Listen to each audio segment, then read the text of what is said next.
to my basement and my expedition planning for the Iditarod Trail Invitational. I'm just about to go to Alaska for a race on the famous Iditarod Trail, and it's self-supported bike packing, and it's a true expedition in really some serious conditions and in the wilderness. So I'm going to take you through how to pack for a winter bike expedition and the stuff that I'm taking this year for my second year.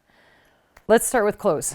A big part of dressing for extreme environments, we're looking at -30, -40 degrees, windy, snowing, cold, and potentially up to 25, 30 degrees. So a really wide range in temperature, and staying warm is obviously a key thing, but also not sweating and having the right kind of layers for continuous movement and riding your bike, pushing your bike, a big heavy bike. Obviously you're going to work up a lot of sweat, and so sweat will kill you in cold temperatures like that. So I'm going to take you through first what I'm wearing and the reason behind each piece of clothing. Since it is a self-supported bike expedition, that means I'm carrying everything. So every piece of equipment is weighed and calculated and figured out, is this exactly the right shirt that I want to wear? Because I'm going to be wearing this stuff for days. So I'm going to start with the base layers. I'm a big fan of wool for my base layers, wool sports bra, wool long undies, and the reason why is it's really comfortable next to your skin, but it also stays warm when it's wet. And so wool is going to be my base layers for socks and undies, and these won't come off for a long time.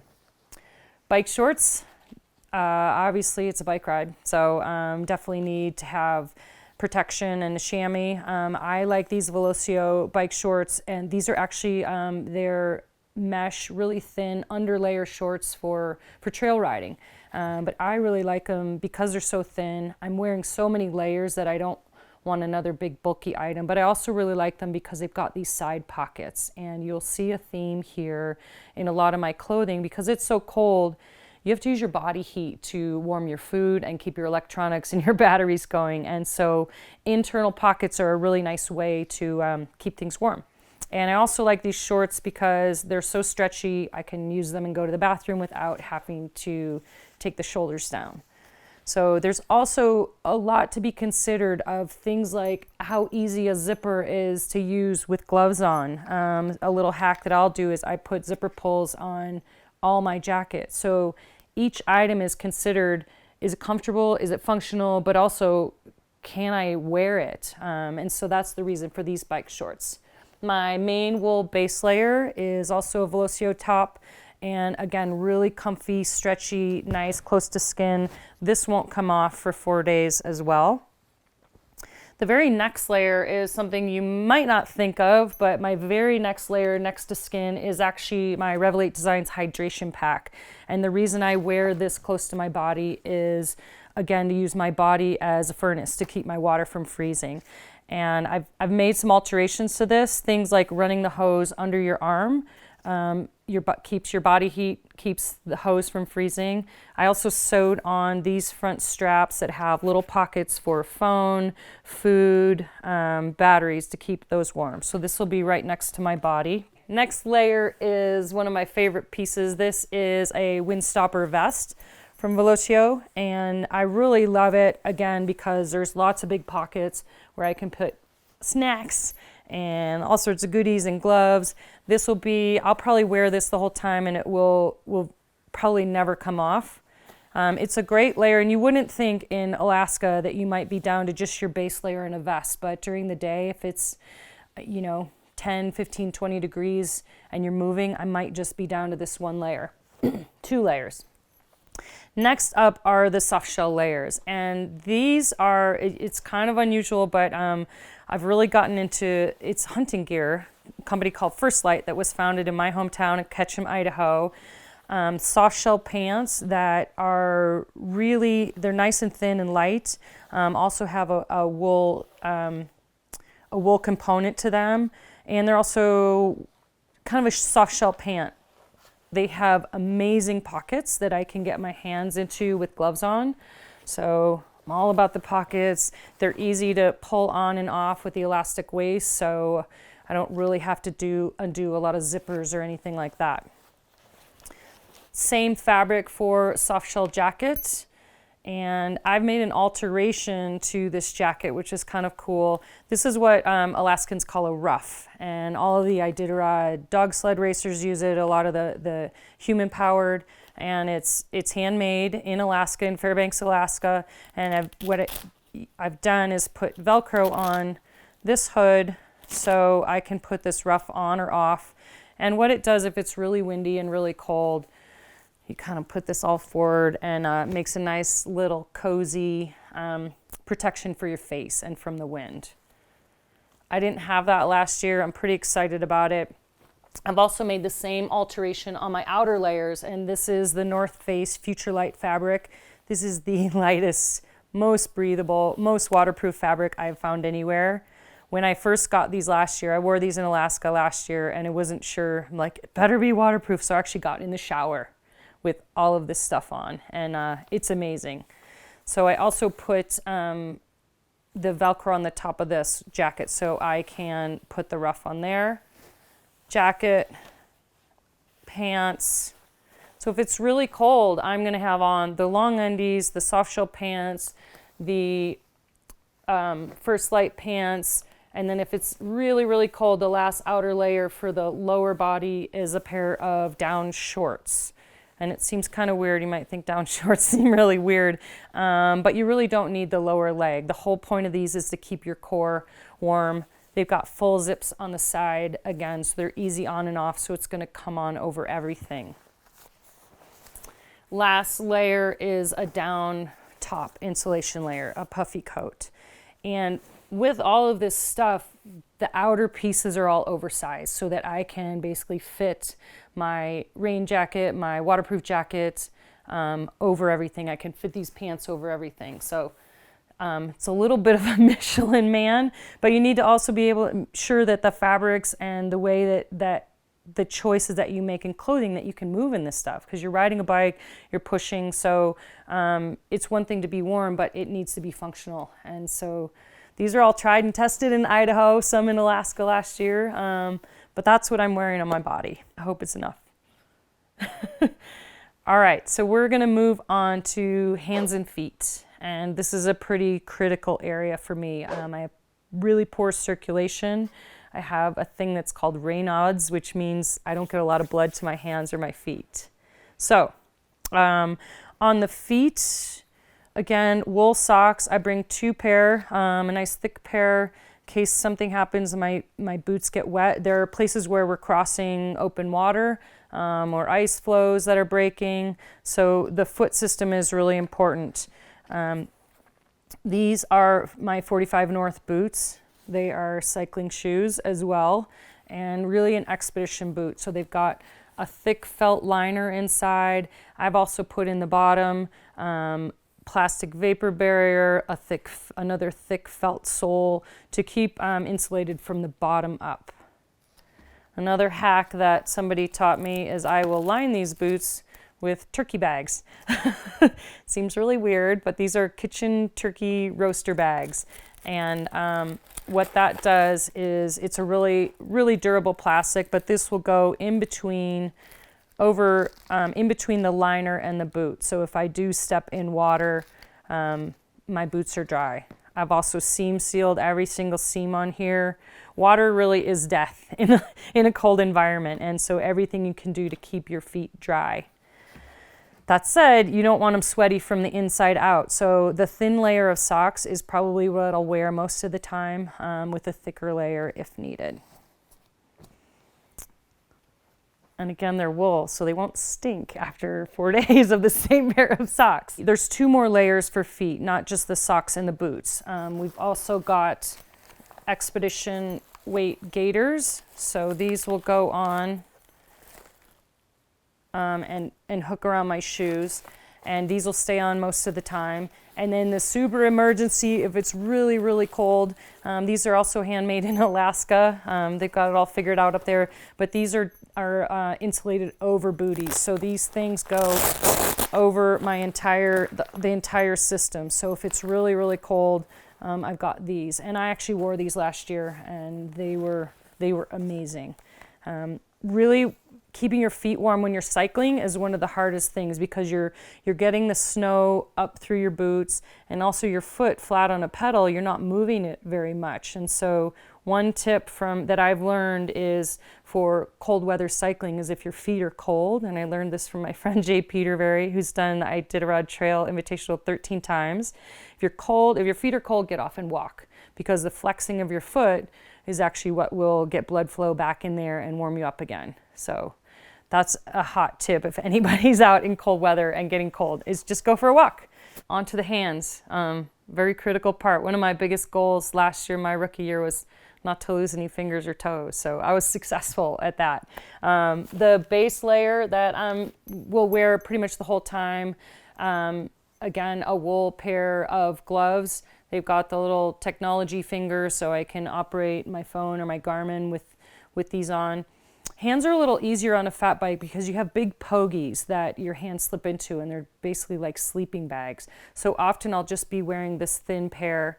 I really had to choose a pair. It's pretty specific, that are snug enough and fit well enough that if you have to do bike repairs or you have to do things outside on your bike, that you still have the dexterity.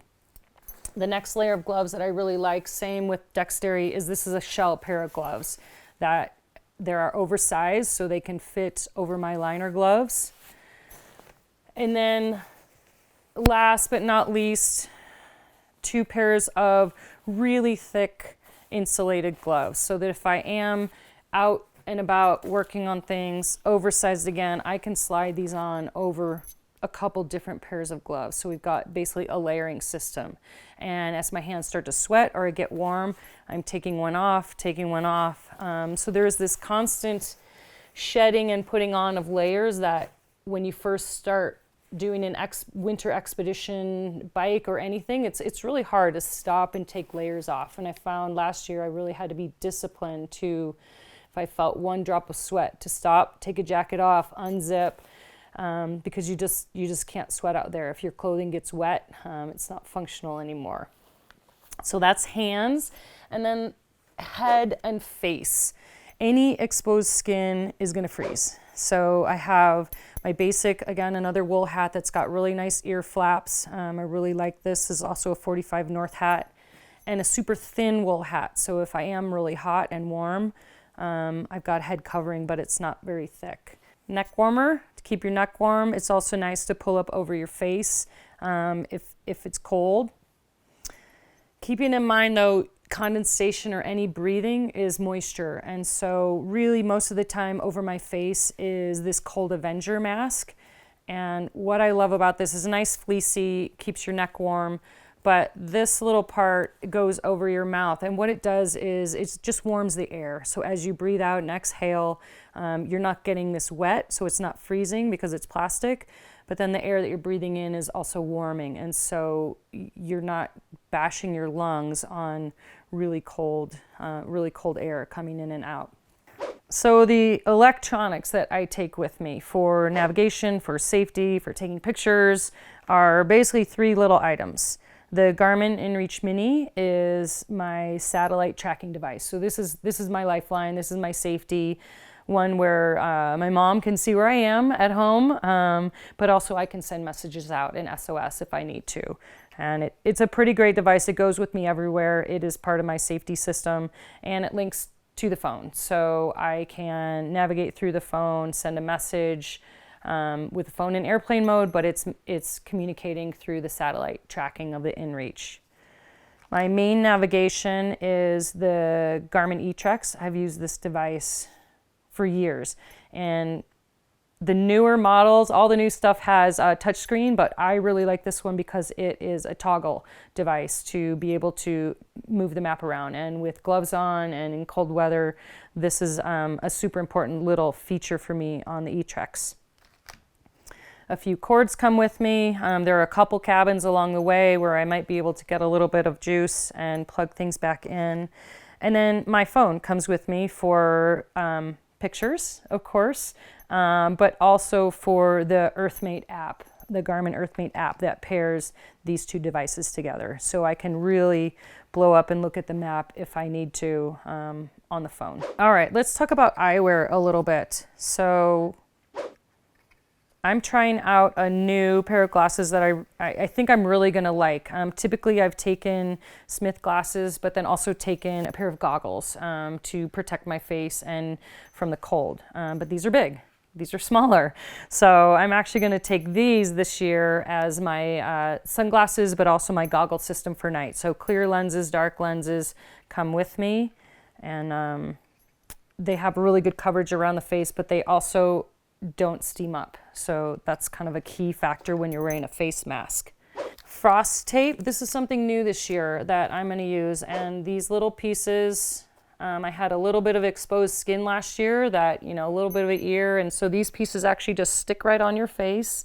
And so if there is a gap between your face mask and your glasses, you're gonna be protected this way. These are my emergency chemical hand warmers that if all my clothing isn't working or I need a little extra help, I've got a few packets of those.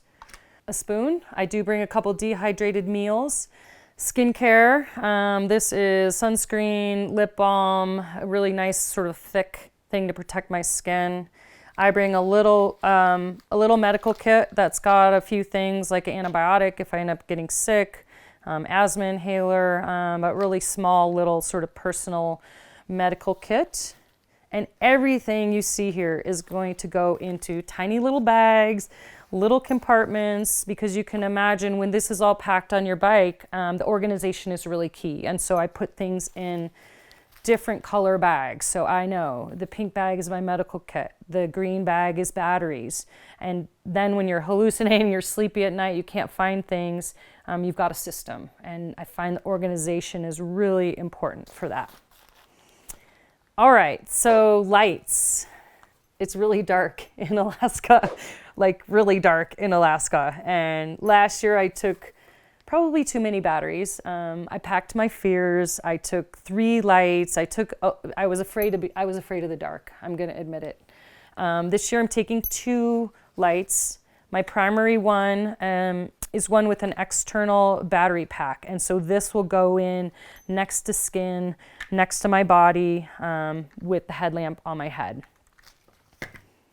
I've got 2 little blinkies just for safety. We're out on a snow machine trail, even though there aren't a lot of people out there.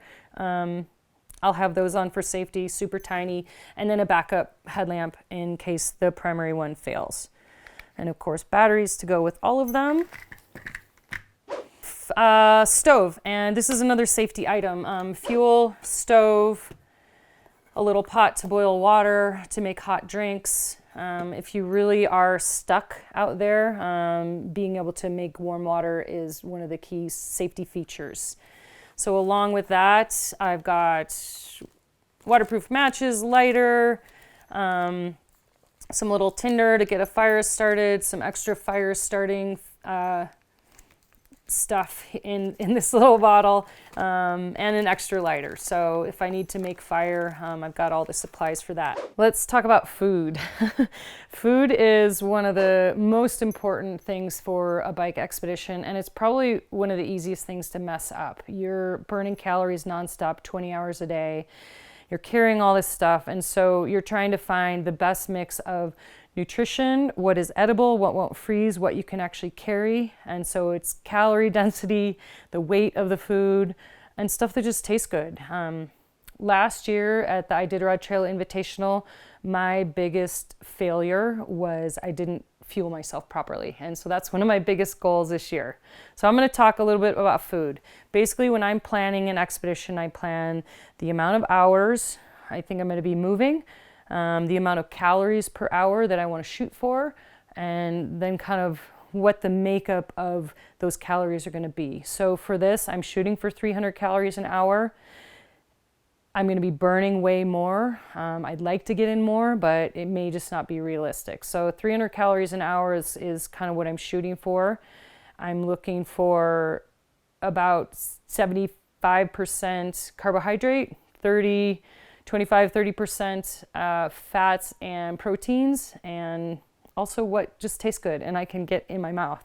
So this is my basic setup. What I did find has worked really well for me throughout my entire racing and expedition career is liquid fuel. So Roctane from GU is really one of my go-tos.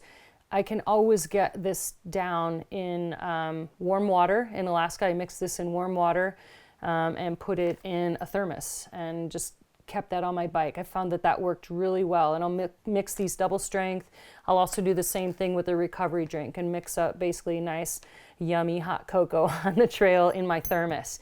And so this will be my standby for really healthy, really good calories that have electrolytes, branched chain amino acids, kind of everything you need in these 2 little packets. So I'll definitely have a couple of those per day. Something else that worked really well for me last year is I pre-made some of my food, and bacon is one of the most calorie dense, lightest things you can carry. So I've cooked up quite a bit of bacon, and I've sent 2 food drops already. So we have 2 food drops along the way that are 5 pounds each. So those have already been sent ahead. But they're very similar makeup to this, with some bacon, some GU Roctane recovery drinks. Also cheese is a dense, high caloric food that goes down pretty easily when it's frozen. And then these are some things that I've made too. These are basically homemade, trying to get, nutrition in. And so these are dates, cashews, coconut, green tea powder. I put a little beet powder in some of these. And so I've been really experimenting with making some homemade goodies that are edible and edible when frozen. So these taste really good when they're frozen, and they're not going to break your teeth off. The consistency of the dates is actually is pretty nice, and that works really well. And everything is in small bite-sized pieces. I've broken each baggie down by calories. So 3 pieces of bacon is about 300 calories. So that's a little 1-hour bag right there. Same, these are about 300 calories per little bag. So as I'm out there calculating, trying to get 300 calories an hour, I'm doing the math. I also take Picky bars. I really like these. They're good when frozen. GU Chews. These freeze rock solid, but I really like them. They're kind of like a happy food for me. So I'll move these, in close to my body to thaw them, and then just kind of suck on them like little candy if they're frozen.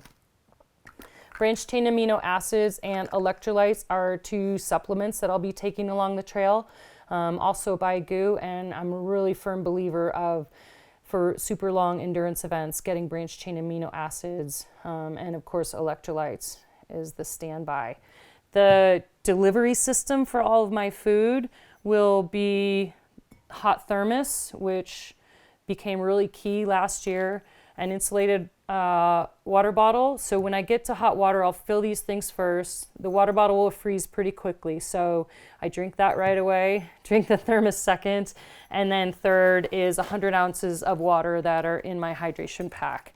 And also looping this around under my body. This is close next to skin, almost next to skin, next to my base layer, to keep the water from freezing. So this has to stay inside, and I'll drink that water third.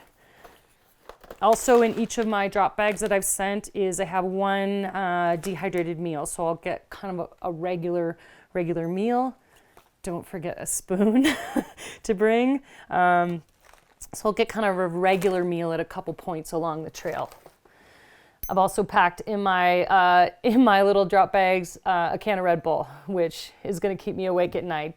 Typically for this event or for a multi-day event, I may be sleeping a maximum of 4 hours per night, probably somewhere between 2 and 4 hours. So the nutrition is really important, but also, there's caffeine in a lot of these gels and the things that I have to help keep me awake. And if all else fails and Red Bull doesn't work, then you take a nap. But dialing in nutrition is really my big goal for this year. And no matter what race length you're doing, whether it's a, 45-minute cyclocross race or a 4-day bike expedition, nailing your nutrition is really, I think, the secret weapon to success. All right, so my bike is my teammate, and one of the last things to talk about are kind of the small repair kit that I will take on the trail. Tire pressure, for anyone who's riding a fat bike, is one of the really key things. You're constantly putting air in and out of the tires based on the consistency of the snow. So I carry a pump, CO2, these tend to freeze, and so this also goes in close to my body. Anything plastic on a pump will also freeze, so you know, something to think about in sub-zero temperatures is your equipment going to work when it's freezing cold? Basic multi-tool. I also bring a chain breaker. I also bring extra chain link, extra derailleur hanger, a Leatherman, valve cores in case a valve core comes out. A few things that are deal breakers, but honestly, this isn't that different than what I would take on just a couple hour ride around home in Idaho. This is kind of my basic repair kit with a tube and just a few extra things. I do bring extra cleats for my shoes in case I lose a cleat. That's sort of a deal breaker. But otherwise, this thing's all pretty small and tidy and packs right up into the bike. Hopefully I never have to use it. All right, the last thing I want to talk about is basically my shelter. You know, I'm carrying all this out on the trail with me. There are a few cabins along the way, but I need to be self-sufficient to sleep and stay out, or if something happens, to basically sleep out in the snow. And I did it last year. It's pretty scary, but so this is my little home away from home. A Sea to Summit -40-degree sleeping bag, compressed down in a waterproof stuffed sack. There's also a waterproof bivy sack inside of here. So this is really my basic little shelter. I'm not bringing a tent or anything like that. I would just snuggle all inside of this, close up the hood. Last year I slept out and actually put pine boughs down to insulate me from the ground, but it's pretty warm. This is really the safety system, and I hope not to sleep outside, but I know I can. I have the confidence from last year. I slept out and I was totally cozy and warm and fine with this nice big giant sleeping bag. So this is my home on wheels for the Iditarod Trail Invitational this year. I hope you learned something. All it has to happen next is this all gets piled together, packed on my bag, put into little cases, and then I just go ride. And this is a lot of tried and true and some new things that I'm trying out. And I think that's the key to any expedition is this gear is never going to be the same. I'm always learning. I'm always finding out something new. And I'm always tweaking and changing what I'm taking and what I'm wearing. And so that's kind of part of the excitement about these big rides. The ride is amazing, but I actually really love the planning and the organization and really dialing in the gear. So I need to go pack now. Thanks for tuning in.